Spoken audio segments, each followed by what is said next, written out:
जब किस्मत हार मान लेती है तब भगवान का हाथ हमें संभाल लेता है।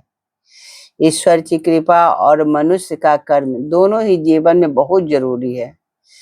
तो नमस्कार दोस्तों, आज हम इसी विषय पर कुछ बात करने जा रहे हैं आपसे। सुनिएगा अच्छे से और पूरा सुनिएगा। कभी कभी जिंदगी में ऐसे पल आते हैं जब लगता है कि अब सब खत्म हो गया है। हर दरवाजा बंद दिखाई देता है, हर उम्मीद टूटती हुई नजर आती है और अपने ही साथ छोड़ देते हैं। ऐसे समय में इंसान के मुंह से सिर्फ एक ही बात निकलती है, हे प्रभु, अब सब कुछ आपके हाथ में है। सच तो यह है कि जब किस्मत भी साथ छोड़ देती है तब भगवान की कृपा ही हमें संभालती है। आज हम बात करेंगे कि भगवान क्या है, मनुष्य क्या कर रहा है, क्यों इंसान दुख और सुख के बीच जूझता रहता है और आखिर भगवान ही इच्छा के बिना एक पत्ता भी नहीं हिलता है। इस वीडियो का अंत तक आप जरूर देखिएगा, क्योंकि शायद आज आपको अपने कई सवालों का जवाब आपको मिल सकता है। इस वीडियो में सुनिएगा अच्छे से पूरा। बहुत से लोग भगवान को सिर्फ मंदिर में रखी मूर्ति ही समझते हैं, लेकिन भगवान केवल मूर्ति नहीं है। भगवान वह शक्ति है जो पूरे ब्रह्मांड को चला रही है। जिस हवा को हम देख नहीं सकते लेकिन महसूस कर सकते हैं, उसी तरह भगवान को भी हम नहीं देख सकते लेकिन अनुभव किया जा सकता है। सूरज रोज रोशनी देती है, सूरज रोज समय पर निकलता है, चांद अपनी गति से चलता है, धरती अपनी धुरी पर घूमती रहती है। हजारों सालों से यह व्यवस्था बिना रुके चल रही है। सोचिए, अगर इस संसार का कोई संचालन करने वाला नहीं होता तो इतनी बड़ी व्यवस्था संभव होती? भगवान केवल एक नाम नहीं बल्कि एक शक्ति है जो पूरे संसार को चला रहा है। वह शक्ति जो हर जीव में है, हर सांस में है, हर धड़कन में है।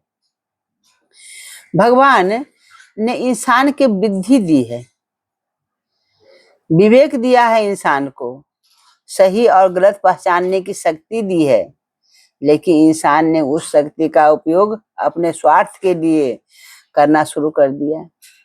आज इंसान पैसा कमाने में लगा है, नाम कमाने में लगा है, दूसरों से आगे निकलने में लगा हुआ है, लेकिन खुद को पहचानने का समय उसके पास नहीं है। बहुत दुनिया जीतना चाहता है, लेकिन अपने मन को जीतना असंभव लगता है उसे। वो अपने मन को नहीं जीत पाता है। आज हर व्यक्ति भाग रहा है, लेकिन उसे खुद नहीं पता कि कहाँ भाग रहा है।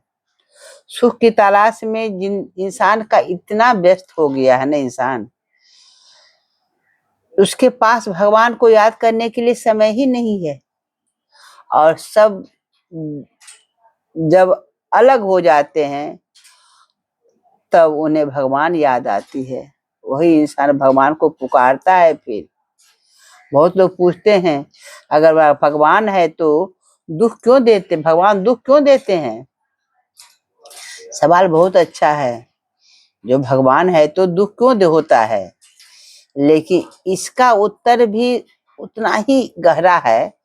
सोना आग में तपकर ही कुंदन बनता है। बिना आग में तपे कोई सोना का कोई जेवर बन पाया है आज तक? आग में तपने के बाद ही सोना से कोई जेवर बनता है। हीरा दबाव सहकर ही चमकता है। उसी तरह इंसान भी संघर्षों से मजबूत होता है। भगवान हमें तोड़ने के लिए नहीं बल्कि बेहतर बनाने के लिए परीक्षा लेते हैं। कई बार जो चीज हमें नुकसान लगती है ना, वही आगे चलकर सबसे बड़ा वरदान बन जाती है।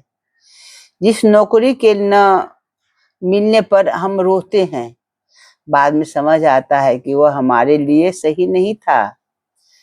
जिस व्यक्ति के छोड़कर जाने पर हम बहुत टूट जाते हैं, बाद में पता चलता है कि भगवान ने हमें बड़ी मुसीबत से बचाया था। कई लोग कहते रहते हैं सब किस्मत का खेल है, लेकिन केवल किस्मत से कुछ नहीं मिलता। भगवान के ने गीता में लिखा है, ये कर्मण्येवाधिकारस्ते मा फलेषु कदाचन। इसे अर्थात क्या है? तुम्हारा अधिकार केवल कर्म करने पर है, फल देने का अधिकार भगवान के पास है। अगर किसान खेत में बीज ही न बोए और फसल की उम्मीद करके करे तो क्या होगा? अगर विद्यार्थी पढ़ाई न करे और अच्छे नंबर चाहता हो तो क्या होगा? भगवान चमत्कार करते हैं, लेकिन मेहनत करने वाले हम खुद होते हैं। कर्म और भगवान की कृपा जब मिलते हैं तब सफलता जन्म लेती है। हर इंसान की जिंदगी में एक समय ऐसा आता है जब चारों तरफ अंधेरा दिखाई देती है, कोई रास्ता नहीं दिखाई देता। अगर सहारा नहीं मिलता तो कितना हम दुखी हो जाते हैं। याद रखिए, जिस समय आपको लगता है कि सब खत्म हो गया, उसी समय भगवान नई शुरुआत की तैयारी भी कर रहे होते हैं। समुद्र में तूफान आने पर नाविक घबराता है, उसे भरोसा होता है कि तूफान हमेशा नहीं। इसी तरह जीवन के दुख भी अस्थाई नहीं है। भगवान हर रात के बाद सुबह जरूर लाते हैं। हम अक्सर सुनते हैं भगवान की मर्जी के बिना एक पत्ता भी नहीं हिलता। इसका अर्थ यह नहीं कि इंसान कुछ नहीं करे, इसका मतलब यह है कि अंतिम निर्णय भगवान के हाथ में है। भगवान पर छोड़ के हर काम करे, अपना कर्म हमेशा करे। हम योजना बनाते हैं, लेकिन परिणाम भगवान तय करते हैं। कई बार हमारी इच्छा पूरी नहीं होती, हम नाराज हो जाते हैं, लेकिन कुछ समय बाद समझ आता है कि भगवान ने तो किया, हमारे भले के लिए किया।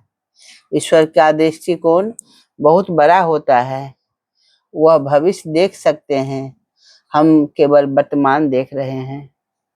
विश्वास अचानक नहीं आता, विश्वास अनुभव से आता है। रोज कुछ समय भगवान के पास बैठिए, भगवान को कुछ समय दीजिए, प्रार्थना कीजिए, ध्यान कीजिए, अच्छे कर्म कीजिए, जरूरतमंद की मदद कीजिए। जब आप निस्वार्थ भाव से जीवन में जीने लगेंगे ना, तब भगवान का अनुभव वहीं से शुरू होने लगता है। धीरे धीरे मन शांत होने लगेगा, डर कम होने लगेगा, चिंता समाप्त होने लगेगा और जीवन में कई नई ऊर्जा आने लगेगी। अगर आज आप किसी परेशानी से गुजर रहे हैं, अगर आपको लग रहा है कि किस्मत आपका साथ नहीं दे रहा है, अगर आपको लगता है कि सारे रास्ते बंद हो गए हैं, तो हिम्मत मत हारिए। भगवान कभी अपने भक्त को निराश नहीं करते। हो सकता है आपकी प्रार्थना का उत्तर देने में थोड़ा समय जरूर लगेगा, लेकिन भगवान मौन है, अंधे नहीं है। वह सब देख रहे हैं, आपके आंसू भी, आपकी मेहनत भी, आपका संघर्ष भी। बस विश्वास रखिए, क्योंकि जब दुनिया साथ छोड़ देती है, तब भगवान का हाथ आपके सिर पर होता है। तो याद रखिए, भगवान के घर में देर है, अंधेर नहीं। जिस ईश्वर का पर विश्वास होता है, उसे किसी और सहारे की जरूरत नहीं होता।